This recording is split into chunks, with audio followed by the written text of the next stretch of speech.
My plan is to show how to use brown bag cookie molds.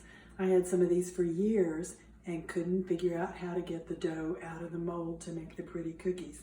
I love the molds by themselves, but I'm tickled to know how to make the cookies. So the very first thing you do after you have the dough made is oil the mold. And it just takes the tiniest little bit of oil. So I just shake the bottle, and then whatever sticks in the lid, generally, will be more than enough. What kind of oil are you using? This is just vegetable oil. Okay. And so then I use a silicone brush and get just a tiny bit on there and brush it all over the inside of the mold. And it doesn't seem like it would be very much oil, and it's not. But the purpose of it is just to get the flour to stick. It's not like grease in the mold when you're making a cake, or grease in the pan. So after you get that all oiled all over, you can see it kind of glistening that it has the oil in it. Then you need to put flour in the mold.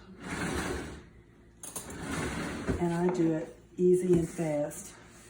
And so I put just a big scoop of flour in the mold until all the design is covered.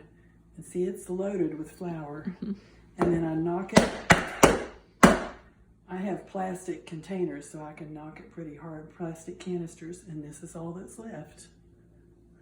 And then the dough, I use a handful of it, and it's pliable, soft dough, but it holds its shape well.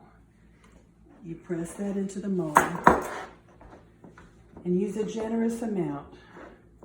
See, I've got way more than it takes to fill the mold, but press it down in all the corners and parts of the design.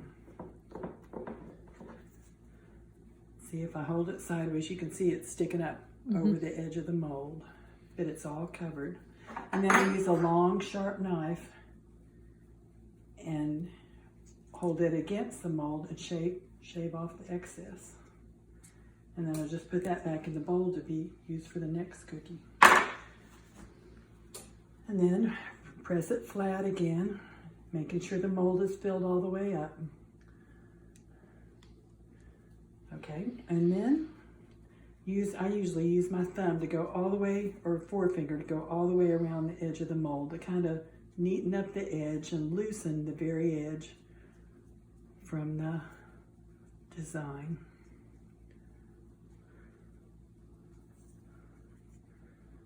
Okay, then here's the part that I didn't really understand.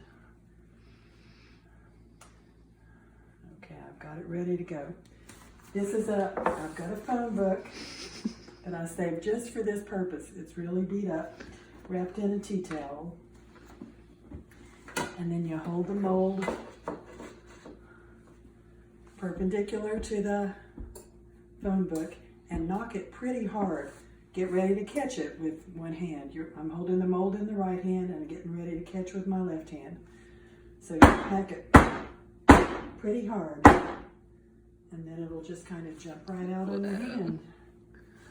And then neaten it up on the cookie sheet. Wow. Okay, want me to do one more? Yeah, can you whack it the other direction so I can see it fall out? Yes, I'll stand in a different spot.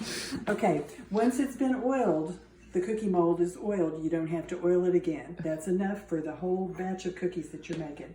And I've made one batch of cookies usually makes 6 or 7 large cookies like this, but I've made a double batch, so I should get 14 or 15 out of this. So I'm going to flour up the mold again. And the recipe. I will put the recipe in the comments.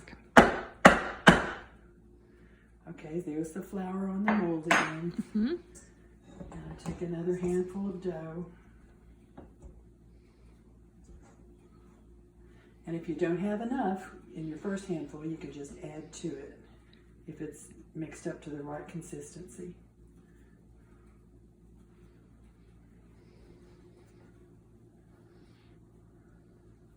Okay, I've got a pretty generous amount in there. Okay, and I'll just shave off the excess.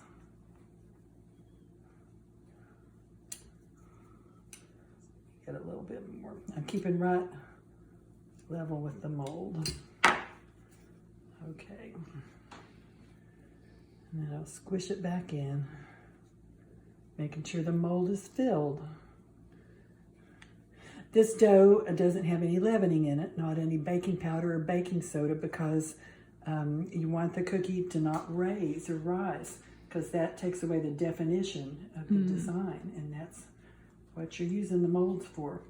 And also it has egg in it, and if you beat too much air into it when you're mixing it up, it can cause it to rise too. So you don't want to beat it too much, just enough to hold it together, because you want the definition. And I'm going all the way around to get the edges of it neatened up. Just to kind of roll it back a little bit. Okay. Now let me move over to this side.